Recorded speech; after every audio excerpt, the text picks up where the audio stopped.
आवेदन देने पर वीजा की अवधि 3 मई 2020 तक निःशुल्क बढ़ाई जाएगी और उन पर किसी तरह की ओवरस्टे पेनल्टी भी नहीं लगाई जाएगी।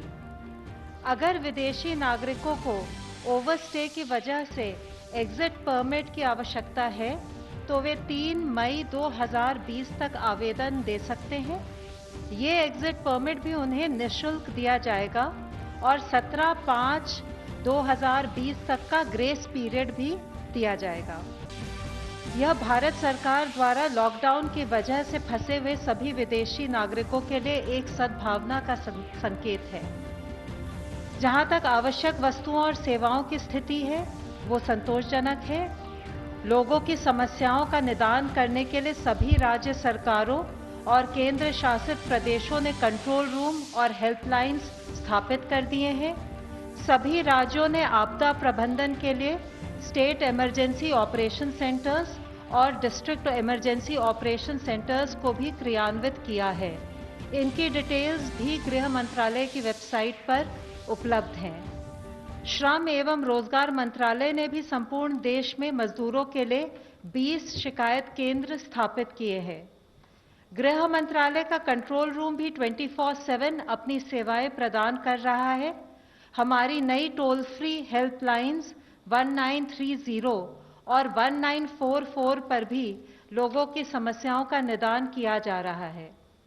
इसके अलावा आज देश के 29 राज्यों और केंद्र शासित प्रदेशों में सिंगल इमरजेंसी रिस्पांस नंबर 112 अपनी सेवाएं प्रदान कर रहा है। इस नंबर से कोई भी पीड़ित व्यक्ति पुलिस, अग्निशमन या एम्बुलेंस सेवा के लिए संपर्क कर सकता है। इस सेवा को आप 112 इंडिया मोबाइल ऐप द्वारा भी इस्तेमाल कर सकते हैं। ये आपातकालीन सेवा लोकेशन बेस्ड ट्रैकिंग या जीपीएस की मदद से पीड़ित व्यक्ति की लोकेशन को ट्रैक करते हुए अतिशीघ्र सेवा प्रदान कर सकती है। कोविड-19 के दौरान लॉकडाउन में, आपातकालीन स्थिति में, इमरजेंसी में लोगों ने इस प्रणाली का काफी उपयोग किया है। गर्भवती महिलाओं ने, बुजुर्गों ने, दिव्यांगजनों ने 112 का इस्तेमाल करते हुए सहायता पाई है। कोविड संबंधी कॉल्स को भी 112 अपनी सेवाएं दे रहा है।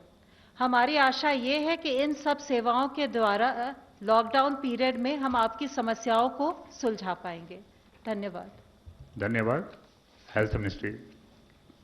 माननीय स्वास्थ्य मंत्री जी ने कल दिल्ली के लेफ्टिनेंट गवर्नर साहब, दिल्ली के स्वास्थ्य मंत्री और दिल्ली में स्थित सभी हॉस्पिटल्स के सुप्रिंटेंडेंट के साथ एक वीडियो कॉन्फ्रेंस के जरिए बातचीत की, जिसमें उन्होंने हॉस्पिटल से क्रिटिकल नॉन कोविड पेशेंट्स को इक्वल कंपैशन के साथ अटेंड करने के बारे में बताया। उन्होंने कहा कि हॉस्पिटल्स को वॉलंटरी ब्लड डोनर्स को बढ़ावा देते हुए ट्रांसफ्यूजन के लिए सफिशिएंट ब्लड स्टॉक बनाए रखना चाहिए। इसी तरीके से इंडियन रेड क्रॉस सोसाइटी की मदद से किए जाने वाले मोबाइल ब्लड कलेक्शन सर्विसेज का भी उपयोग करना चाहिए।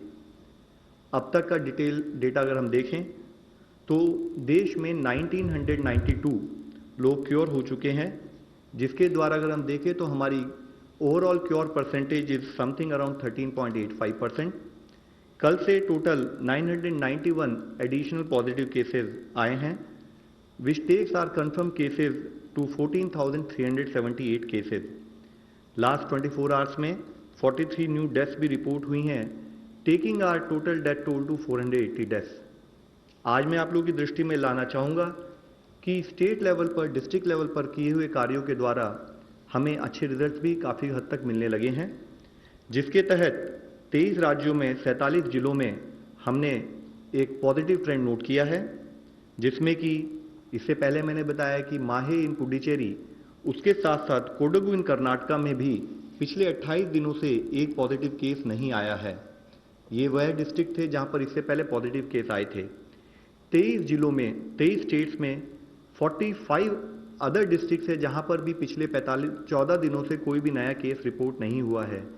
इससे पहले जिन जिलों के बारे में मैंने आपको बताया था, उन जिलों के अलावा 22 नए डिस्ट्रिक्ट्स, 12 स्टेट्स में ऐसे आए हैं जहां पर कि पिछले 14 दिनों से कोई केस रिपोर्ट नहीं हुआ है। मैं आप लोगों की दृष्टि में लाना चाहूँगा। इन जिलों में है बिहार से लखीसराय, गोपालगंज और भागलपुर, उदयपुर और धौलपुर राजस्थान से, पुलवामा जम्मू कश्मीर में, तोबल इन मणिपुर, चित्रदुर्गा कर्नाटका में, होशियारपुर पंजाब में, रोहतक और चरखी दादरी हरियाणा में, लोहित अरुणाचल प्रदेश में, भरदक पुरी उड़ीसा में, करीमगंज, गोलाघाट, कामरूप रूरल, नालबारी और साउथ सलमारा असम से, जलपाईगुड़ी और कलिम्पोंग वेस्ट बंगाल से, विशाखापट्टनम आंध्र प्रदेश से। अगर इसी तरीके से जिला स्थाई पर कंटेनमेंट स्ट्रैटेजी और लॉकडाउन पर हम काम करते रहें तो हमें लगता है कि हमें इसी तरह के पॉजिटिव रिजल्ट्स आते रहेंगे। इससे लिंक्ड ही फैक्ट है कि 3 ऐसे जिले जिसमें पहले 14 दिन तक केस नहीं आए थे, वहां पर पॉजिटिव केस भी रिपोर्ट हुए हैं। वह है पटना बिहार में, नादिया वेस्ट बंगाल में और पानीपत इन हरियाणा, जहां पर कि कुछ पॉजिटिव केस आए हैं। यह पॉइंट मैं आप लोगों की दृष्टि में इसलिए लाना चाहता हूं कि यह एक लड़ाई है, यह एक बैटल है जिसमें हमें day to day continued vigil पे रहना पड़ेगा, तभी हम इस लड़ाई से जीत सकते हैं।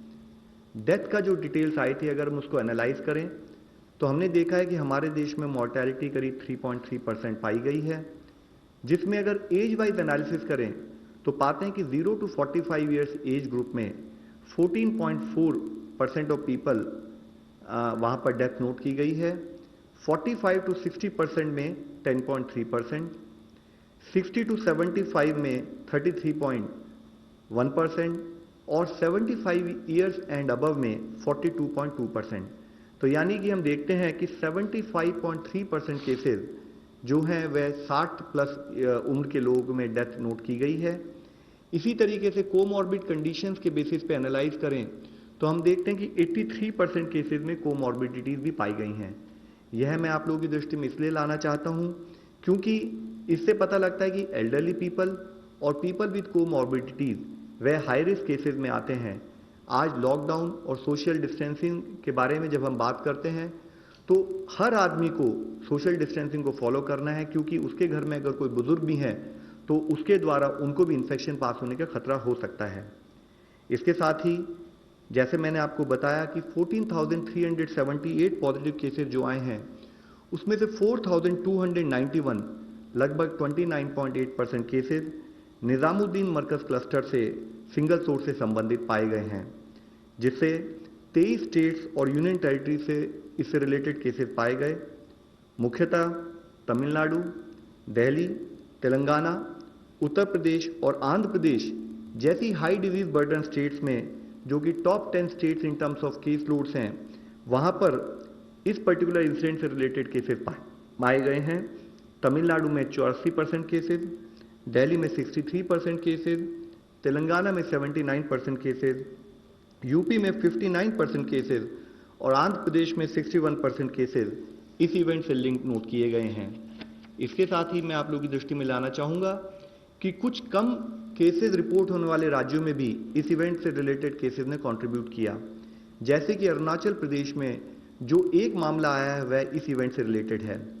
असम में 35 केसेस में से 32 केसेस यानी कि 91% केसेस, अंडमान निकोबार में 12 में से 10 केसेस यानी कि 83% केसेस का सेम लिंक पाया गया।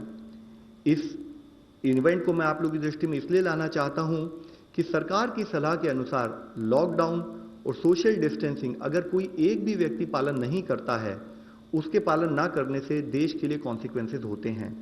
हमें सबको मिलकर यह इंश्योर करना है, हमें सबको मिलकर यह प्रयत्न करना है कि हम सोशल डिस्टेंसिंग से संबंधित दिशा निर्देशों का पालन करें, डिजीज मैनेज करने के लिए लॉकडाउन से संबंधित डूज एंड डोंट्स को फॉलो करें।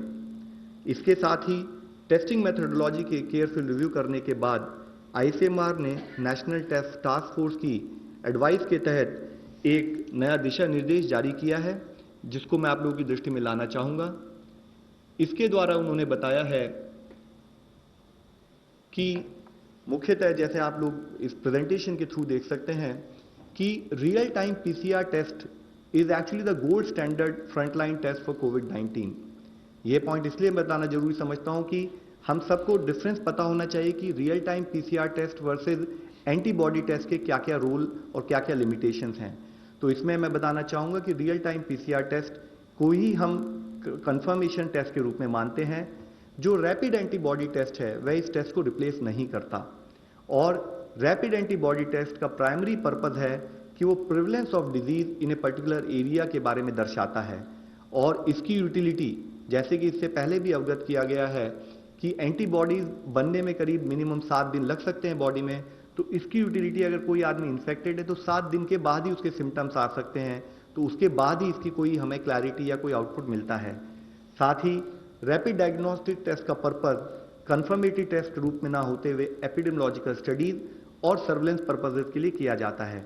इस रैपिड एंटीबॉडी टेस्ट को भी जब किया जाए तो प्रॉपर मेडिकल सुपरविजन के तहत किया जाए और साथ ही हमने ये बताया कि इस रैपिड एंटीबॉडी टेस्ट को हॉटस्पॉट में यूज करना है।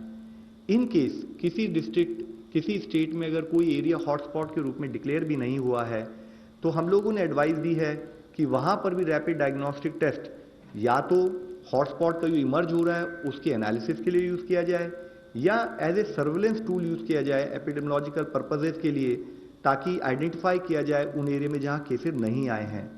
इसके साथ ही एक बहुत मुख्य इशू यह है कि रैपिड डायग्नोस्टिक टेस्ट वो सर्वेलेंस पर्पज से और एपिडेमियोलॉजिकल पर्पज से जो डेटा हमारे सामने प्रस्तुत करता है उसके तहत अगर हमारे को कोई पॉजिटिव केस मिले तो उससे रिलेटेड हमें कॉन्टैक्ट ट्रेसिंग और फॉलोअप के लिए जरूरी है कि वह टेस्ट की डिटेल भी ऑनलाइन पद्धति से स्टेट लेवल पर, डिस्ट्रिक्ट लेवल पर और साथ ही नेशनल लेवल पर पहुंचे, जिसके तहत हमने आदेश ये दिए हैं कि जो भी रैपिड डायग्नोस्टिक टेस्ट करें वह भी covid19cc.nic.in/ICMR इस पोर्टल पर अपने आप को रजिस्टर करके उसके बाद ही इन टेस्ट का इस्तेमाल करें, ताकि इसके द्वारा मिली हुई इंफॉर्मेशन को हम इस्तेमाल कर सकें। साथ ही देश की टेस्टिंग स्ट्रैटेजी में आप लोगों की दृष्टि में लाना चाहूंगा। इसमें जो बताया गया है कि चाहे वो PCR टेस्ट हो, चाहे वो point of care rapid diagnostic test हो, इनको किस किस लोगों के ऊपर करना है। इसमें मुख्यतः सिम्टोमेटिक इंडिविजुअल्स जिनकी कोई ट्रैवल हिस्ट्री हो, एसिम्टोमेटिक कॉन्टैक्ट्स जो कोई लैब कंफर्म केस के सिम्टोमेटिक कॉन्टैक्ट्स हो उनका टेस्ट होना चाहिए। इसी तरह कोई हेल्थ केयर वर्कर जो सिम्टोमेटिक हो उसका टेस्ट होना चाहिए। साथ ही कोई सीवियर एक्यूट रेस्पिरेटरी इलनेस से अगर कोई पेशेंट हो जो किसी फैसिलिटी में जाता है, उसको अगर कोई फीवर, कफ या शॉर्टनेस ऑफ ब्रेथ हो उसकी टेस्टिंग होनी चाहिए। और एसिम्टोमेटिक यानी कि जिसके कोई सिम्टम नहीं है उसका तब टेस्ट करना चाहिए जबकि या तो वो किसी हाई रिस्क कंफर्म केस का डायरेक्ट कांटेक्ट हो, और उसकी भी टेस्टिंग तब करनी चाहिए 5वें दिन और 14वें दिन जब वो कांटेक्ट में आया हो, ताकि उसके बेसिस पे हम क्लैरिटी ले सकें कि अगर कोई कंफर्मेटरी टेस्ट है नहीं है। इसके साथ ही अगर एक एल्गोरिथम के रूप में हम देखें कि एडिशनल अगर कोई हॉटस्पॉट एरिया में हम कोई टेस्टिंग करते हैं तो हमारा प्रयत्न ये होगा कि हॉटस्पॉट एरिया में भी जो किसी की अगर फीवर, कोल्ड और कफ के सिम्टम्स हों तो अगर 7 दिन से पहले अगर उस आदमी को ऐसे सिम्टम हो तो हम RT-PCR टेस्ट के द्वारा उसको आइडेंटिफाई करें। अगर पॉजिटिव है तो उसे कंफर्म केस मानकर एक्शन प्लान के तहत कार्य करें, नेगेटिव है तो भी उसे ससेप्टेबल मान के हम उसको मॉनिटर करें। इसी के साथ ही अगर कोई केस जिसको ये सिम्टम है फीवर, कफ और कोल्ड के, तो अगर उसको 7 दिन से ज्यादा हो चुके हैं इन सिम्टम्स के साथ, तब हम उस केस में रैपिड एंटीबॉडी टेस्ट का इस्तेमाल कर सकते हैं। और अगर वो पॉजिटिव आए तो उसको क्वारंटाइन रखें और साथ में उससे रिलेटेड कॉन्टैक्ट ट्रेसिंग का कार्य शुरू करें। इसके साथ ही अगर वो नेगेटिव आए तो क्योंकि इससे 100% कंफर्मेशन उस टाइम तक नहीं मिला तो वो इसको 14 दिन यानी कि 7+7 उस दिनों तक मॉनिटर करें, और अगर कोई क्लिनिकल सस्पिशन हो क्लिनिशियन के लेवल पर एनालिसिस करके जरूरत पड़े तो PCR टेस्ट भी करें। साथ ही जैसे हमने कल डिस्कस किया था, आज जो भी हमारे रिजल्ट आ रहे हैं उनके पीछे मुख्यतः फील्ड लेवल पर जो हमारे कोविड के जो योद्धा हैं, कोविड के जो कंसर्न एम्प्लॉयज हैं जो मिलके काम कर रहे हैं, उसी का रिजल्ट हम लोग देख पा रहे हैं। इससे पहले हम लोगों ने आगरा और दिल्ली और एम्स वगैरह के बारे में बात की थी कि कैसे कोविड डेडिकेटेड हॉस्पिटल बनाए जा रहे हैं। आज मैं आप लोगों की दृष्टि में लाना चाहूंगा कि कैसे केरला का एक जिला कासरगोड में इस तरीके से कंटिन्यूड एफर्ट करते हुए जो हमारी क्लस्टर कंटेनमेंट स्ट्रैटेजीज हैं उनको इस्तेमाल करते हुए कैसे अच्छे रिजल्ट हमें दिखाई दे रहे हैं। उसके तहत अगर आप देखें तो इस जिले में 168 टोटल पॉजिटिव केसेस आए, जिसमें से 113 केस 113 केस ऑलरेडी क्योर हो चुके हैं। और सबसे पॉजिटिव बात है क्लिनिकल मैनेजमेंट पर फोकस करते हुए जिले में एक भी डेथ रिपोर्ट नहीं हुई है। आज 55 55 एक्टिव केसेस है जिनको भी प्रॉपरली क्लिनिकली मॉनिटर किया जा रहा है। साथ ही अगर आप देखें इन टर्म्स ऑफ इसके क्या चैलेंजेस थे जिले के, तो वहां पर अब्रॉड पॉपुलेशन अराउंड 15.38% थी। थर्ड केस जो इंडिया में रिपोर्ट हुआ उसकी चाइना से ट्रैवल हिस्ट्री थी, उसको जिले में कंटेन किया गया, मॉनिटर किया गया। सेकेंड वेव जब 16 मार्च से वेस्ट एशिया से जो इस जिले के रहने वाले लोग लौटे तो उसकी वजह से सडन स्पर्ट इन केसेस वहां पर नोट किया गया। काफी चैलेंजेस थे।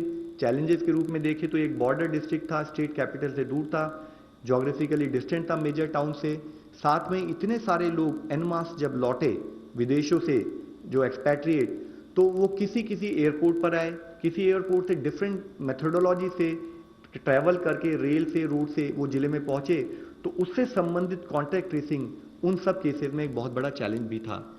इसके साथ ही अगर हम देखें कि क्या स्ट्रैटेजिक अप्रोच जिले ने ली, तो सबसे पहले स्टेट गवर्नमेंट की तरफ से एक सीनियर ऑफिसर को वहां पर स्पेशल ऑफिसर के रूप में अपॉइंट किया गया ताकि वो जिला एडमिनिस्ट्रेशन के साथ जिले के जितने भी विभिन्न अंग हैं उनको कोऑर्डिनेट करके उनके साथ काम कर सके।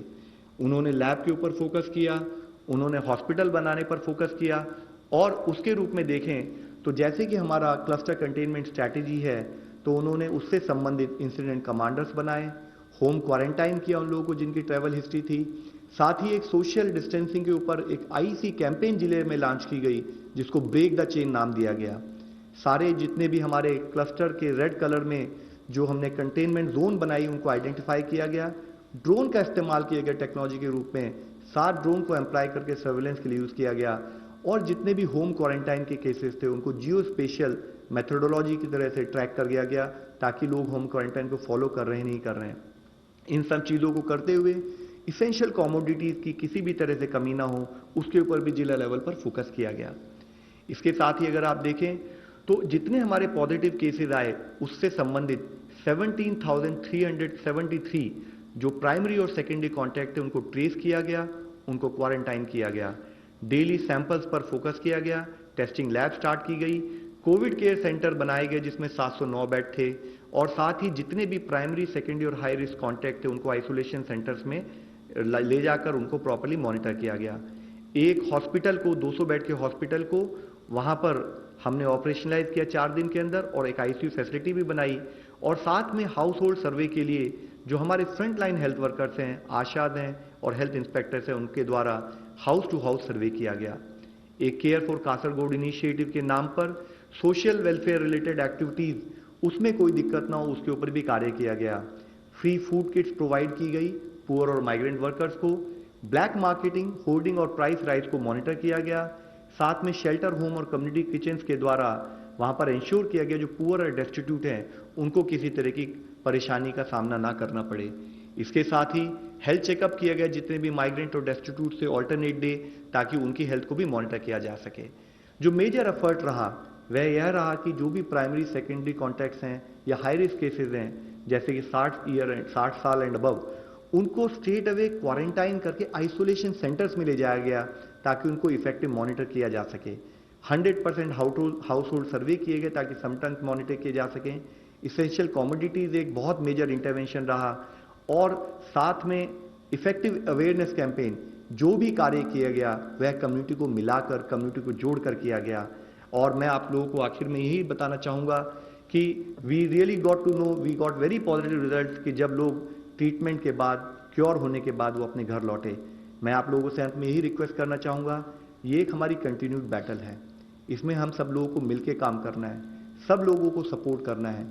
यह समझ सरकार, संपूर्ण समाज, सब लोगों को मिलकर करने वाला एक उद्यम है जिसमें हमें कोई भी आदमी, किसी का भी ऐसा ना हो कि हमें सपोर्ट ना मिले, हमें सबका सपोर्ट मिले और हम इस बैटल में जीत के इस देश की तरफ से एक सक्सेसफुल एग्जाम्पल दुनिया के सामने रखें। धन्यवाद। धन्यवाद। ICMR के लिए क्वेश्चन है, online question. What is the demonstration study that ICMR is doing for HCQ? Is it a randomized controlled trial? If not, what is the design? ये जो हाइड्रोक्सीक्लोरोक्विन की स्टडी है ये ऑब्जर्वेशनल यानी कोहर्ट है। ये कोई ट्रायल तो कर नहीं रहे हैं क्योंकि ट्रायल करने के लिए जो बेस चाहिए वो उतना एविडेंस बेस हम ले नहीं पा रहे हैं। इसमें तकरीबन 480 पेशेंट्स एनरोल होंगे ये 8 हफ्ता चलेगी। ऐसे अंदाज है कि वो शायद उसको 2 महीने का 2.5 महीने का टाइम तो लगेगा ही। और एक हमको समझना चाहिए, ये लॉकडाउन का पीरियड है, वो काम करना भी उतना ही हमारे लिए कठिन जा सकता है।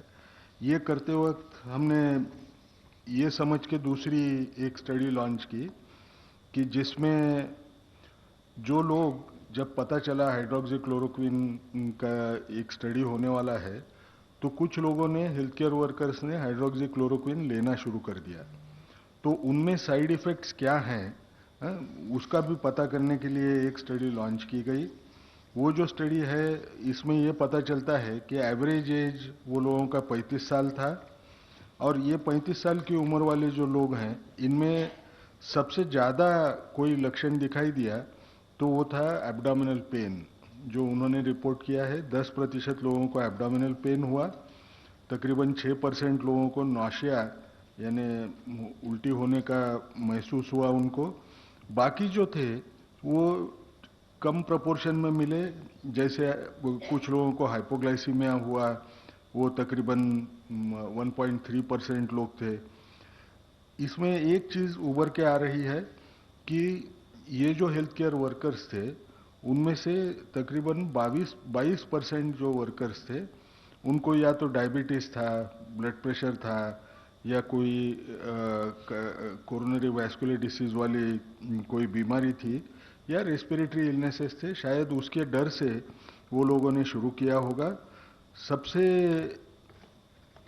जो हमको एक नज़र जो आया, जिसके बारे में सब लोगों ने सोचना चाहिए, कि हेल्थ केयर वर्कर्स रहते हुए भी तकरीबन 14% लोगों ने खुद का ईसीजी भी निकाला नहीं था।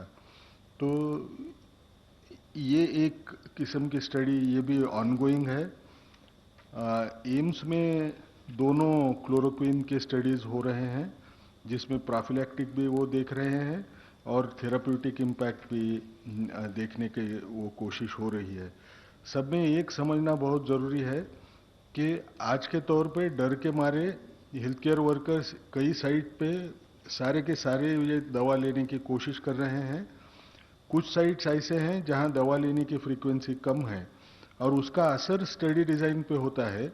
हम लोगों को स्टडी करने के लिए दोनों होमोजेनियस पॉपुलेशन वहाँ जो मिलना है, वो हमको मिलने में थोड़ी सी दिक्कत आ रही है।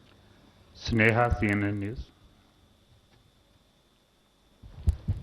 I'm Sneha from CNN. My question, one to Dr. Ganga Khetkar and the second one to Mr. Love Agarwal.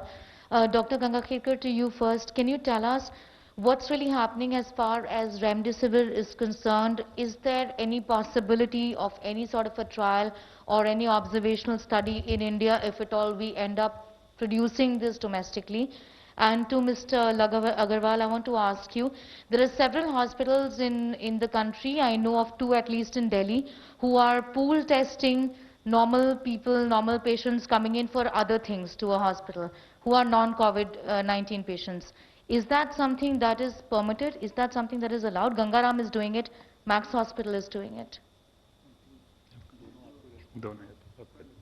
ये रेमडेसिविर जो है, ये दवा, ये वायरस जो बच्चे पैदा करता है, उस वक्त एक RDRP करके उसको एंजाइम लगता है, जीन है, वो पॉलीमरेज एंजाइम होता है, उसके ऊपर असर करता है। इसकी वजह से ऐसे लगा कि वो इबोला में काम जितना करता है वो शायद इधर भी काम करेगा, इसलिए स्टडीज़ हुए।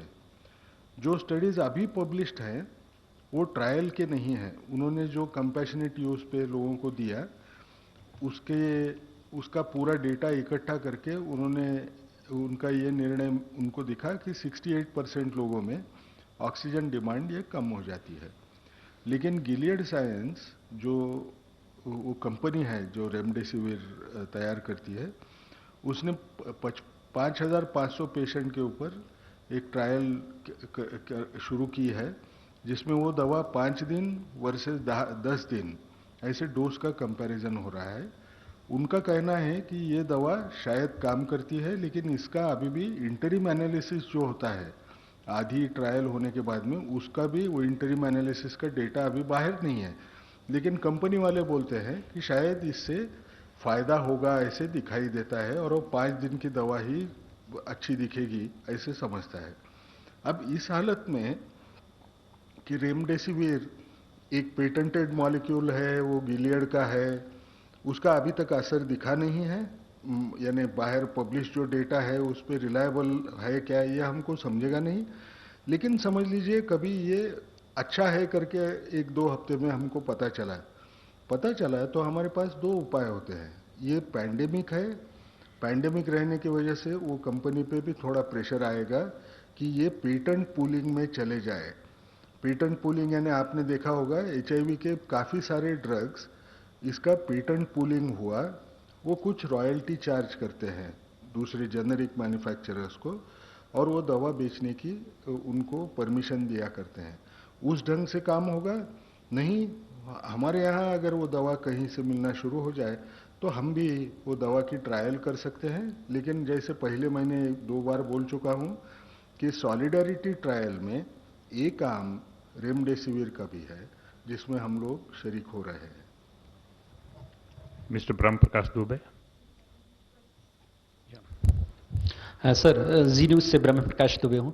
मेरा सवाल लव अग्रवाल जी से है। पहला ये सर कि मैं इसमें क्लियरिटी चाहता हूँ कि जो पीपी किट्स बनाई जा रही हैं देश में, कई लोग अगर घर पे बनाते हैं कमर्शियली तौर पे, तो क्या इसके लिए क्या पैमाना होता है, क्या अनुमति लेनी होती है, और क्या इस तरह की किट, जैसे सपोज कोई पॉलीथिन की पीपी किट बना रहा है तो या कवरऑल बना रहा है, तो क्या ये सेफ है? इस पर क्या सर क्लियरिटी है, और क्या 20 तारीख से ग्रीन जोन वाले जिले नॉर्मल स्थिति में आ जाएंगे? सर, पीपीई किट्स के बारे में जो कि क्लिनिकल सेटअप में यूज़ की जाती हैं उसके क्लियरली डिफाइंड पैरामीटर्स हैं, उसके प्रॉपर टेस्टिंग पैरामीटर्स होते हैं। उसमें जो मुख्य इशू होता है कि ब्लड या ब्लड का कोई यूनिट उसमें स्पिल ना करे, उसके थ्रू पास ना हो। इसी तरीके से उसकी स्टिचिंग इस तरीके से हो कि उसके स्टिचिंग वाले एरिया से भी कोई चीज़ अंदर ना जा सके। आई थिंक जिस टाइप की पीपीईज की आप बात कर रहे हैं वो लोकल पार्लेंस में लोग, क्योंकि पीपी जो हम मेडिकल क्लिनिकल यूज़ के लिए करते हैं उसके लिए ये पैरामीटर्स फॉलो होने के बाद ही वो हॉस्पिटल सेटअप में यूज़ करना चाहिए। लेकिन अगर आप देखें कि जैसे कोई सैनिटेशन वर्कर हैं या कोई और डिफरेंट लेवल पर जो वर्कर हैं, उसमें भी in local parlance word PP use होता है, लेकिन वो ये पीपी नहीं है। तो जिस पीपी की हम बात कर रहे हैं वो क्लिनिकल सेटिंग वाले पीपीज हैं। सर, एक होम मिनिस्ट्री को मेरा सवाल है कि गृह मंत्रालय ने सारे राज्यों को रोहिंग्याज को लेकर पत्र लिखा है जो तबलीगी जमात में शामिल हुए थे और गायब हो गए हैं। उनको लेकर क्या स्थिति है? कितने लगभग राज्यों में रोहिंग्याज ऐसे हैं जो गायब हुए हैं, उनकी संख्या क्या है? और एक थोड़ा सा क्लेरिफिकेशन, जो आप 20 तारीख से प्लम्बर और कई लोगों को अनुमति दे रहे हैं आप लोग काम करने की, तो उनको क्या उनसे जुड़े जो सामान लेने वाली दुकानें हैं वो भी क्या खुली रहेंगी? प्लम्बर या मैकेनिक जो छोटे छोटे वर्कर हैं। दुबे जी, 2 चीज़ें मैं क्लियर कर दूं यहाँ पे। रोहिंग्या के इशू के साथ जो भी मीडिया रिपोर्ट्स आ रही हैं, आई थिंक जानकारी अगर देनी होगी तो गृह मंत्रालय की तरफ से स्पष्टीकरण आ जाएगा। और जहाँ तक 20 तारीख की बात है, कल ये क्वेश्चन और भी आया है ऑनलाइन पे, हम इसको कल 19 तारीख है, इसको क्लियर कर देंगे। Last question, Neelu Ranjan please. Sir, ये टोटल नंबर जो तबलीगी जमात के जो संक्रमित व्यक्ति हैं उनका बता दीजिए। और दूसरा सवाल ये है गृह मंत्रालय से कि आखिर उनको ढूंढने में पुलिस विफल क्यों हो रही है, और खासतौर पे दिल्ली की पुलिस जो गृह मंत्रालय के अधीन है वो साद को अभी तक नहीं ढूंढ पाई। उनको क्वारंटाइन करना कितना जरूरी है सब जानते हैं, आप डेली बोलते हैं क्वारंटाइन होना चाहिए, और तबलीगों को ढूंढने में पुलिस बिल्कुल विफल हो रही है। सर, मैंने इससे पहले आपको नंबर बताया था, 4291 cases link with the event are noted. पहले भी आपको मुद्दे पे जानकारी दे दी गई है कि कितने लोगों को क्वारंटाइन किया गया है, चाहे वे स्थानीय कोविड अफेक्टेड लोग थे या उनके संपर्क में आए लोग थे। करीब 40,000 ऐसे लोगों को क्वारंटाइन कर दिया गया था। और जैसा धतवालिया जी ने बताया, बाकी डिटेल्स जो लॉकडाउन से संबंधित है वो आपके साथ कल डिटेल में शेयर करेंगे। Thank you friends, thank you very much.